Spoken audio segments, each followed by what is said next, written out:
এমন এক শাসক যদি আমরা বসাতে পারি যার মধ্যে আল্লাহর ভয় আছে, জনাবে মুহাম্মদ রাসূলুল্লাহ সাল্লাল্লাহু আলাইহি ওয়াসাল্লামের সব যার চেহারার মধ্যে আছে যে নবী আলাইহিস সালাতু ওয়াস সালাম নেতা মানে তার আদর্শকে বাস্তবায়ন করার চেষ্টা করে, এমন এক নেতা যদি বসাতে পারি তাহলে বাংলাদেশের প্রত্যেক মানুষ শান্তি পাবে, কুলিরা শান্তি পাবে, মজদুররা শান্তি পাবে, ছেলেরা শান্তি পাবে, পুরুষরা শান্তি পাবে, মহিলারা শান্তি পাবে, মুসলমানরা শান্তি পাবে, হিন্দুরা শান্তি পাবে, খ্রিস্টানরা শান্তি পাবে ইনশাআল্লাহ।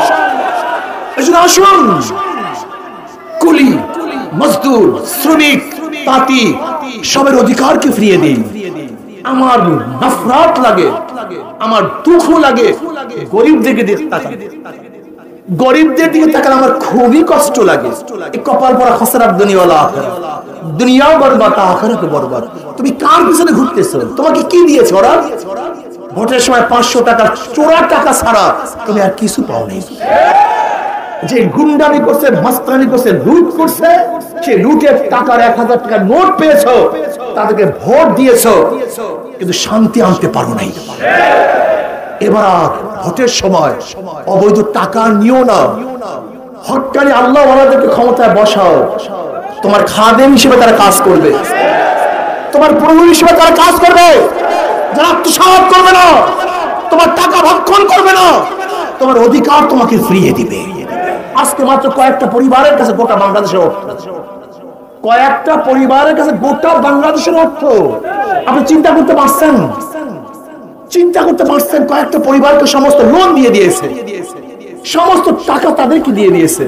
কিন্তু আমরা যদি আজকে গরিবদেরকে রিক্সা কেনার ব্যবস্থা করতাম, ঠেলাওয়ালাদেরকে ঠেলা কেনার ব্যবস্থা করে দিতাম, আজকে গরিবদের জন্য, শ্রমিকদের জন্য ইন্ডাস্ট্রির ব্যবস্থা করে দিতাম, আজকে বিধবার জন্য, মিসকিন এতিমদের জন্য ভিন্ন ভিন্ন অর্থনৈতিক ডেভেলপের ব্যবস্থা করতে পারতাম, তাহলে 5-10 বছর পরে আমাদের দেশে একটা গরিবও পাওয়া যেত।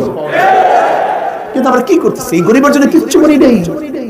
এমনকি শরিয়াতপুরের লোকজন জীবন বার আওয়ামী লীগের নামে জিকির করতে করতে জীবনটাকে শেষ করে ফেলছেন।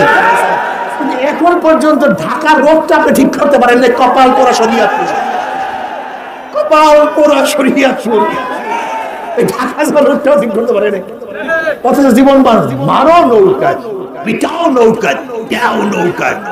এবার নৌকায় না, থানে না, হাতে মারো ইনশাআল্লাহ, হাত পাখায় মারো, ভোট অধিকার বাস্তবায়ন হবে, তোমাদের চাহিদা পূর্ণ হবে, যেখানে বৈষম্য দূর হয়ে যাবে, সাম্য, মানবিক মর্যাদা এবং সামাজিক ন্যায় বিচার প্রতিষ্ঠা হবে ইনশাআল্লাহ।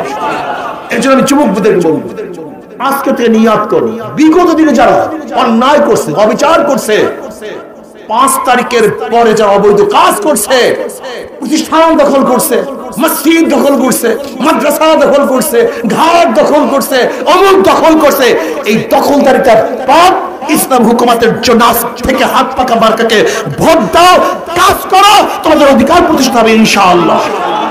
কি রাজি আছেন ইনশাআল্লাহ? কি যুবকরা কাজ করবে না ইনশাআল্লাহ? কে কে রাজি? 2 হাত তুলে নারায়ে তাকবীর। আগামী বাংলাদেশ ইসলামের বাংলাদেশ, আগামী বাংলাদেশ মদিনার বাংলাদেশ, আগামী বাংলাদেশ আল্লাহ ওয়া রাসূলের আইনের বাংলাদেশ, আগামী বাংলাদেশ শ্রমিক, কুলি, মজদুরদের অধিকার প্রতিষ্ঠার বাংলাদেশ, আগামী বাংলাদেশ মুসলমান, হিন্দু, খ্রিস্টান, বৌদ্ধ সমস্ত ধর্মাবলম্বীদের নিরাপদ এক বাংলাদেশ। আল্লাহ পাক রব্বুল আলামিন সেই বাংলাদেশ দেখার তৌফিক আমাকেও দান করেন, আমাদের সবাইকে দান করেন। আসুন যারা ওলামায়ে কেরাম আছেন সচেতন হন, চক্ষু খুলেন, যাদের মাধ্যমে এদেশ ইসলাম হুকুমাত হতে পারে, এরকম এক সংগঠনের সাথে আমরা ঐক্যবদ্ধ হয়ে কাজ করে এই দেশকে রক্ষা করি, ইসলামকে প্রতিষ্ঠা করি। আল্লাহ আমাকে এবং আমাদের সবাইকে কবুল করে নেন। আল্লাহুম্মা।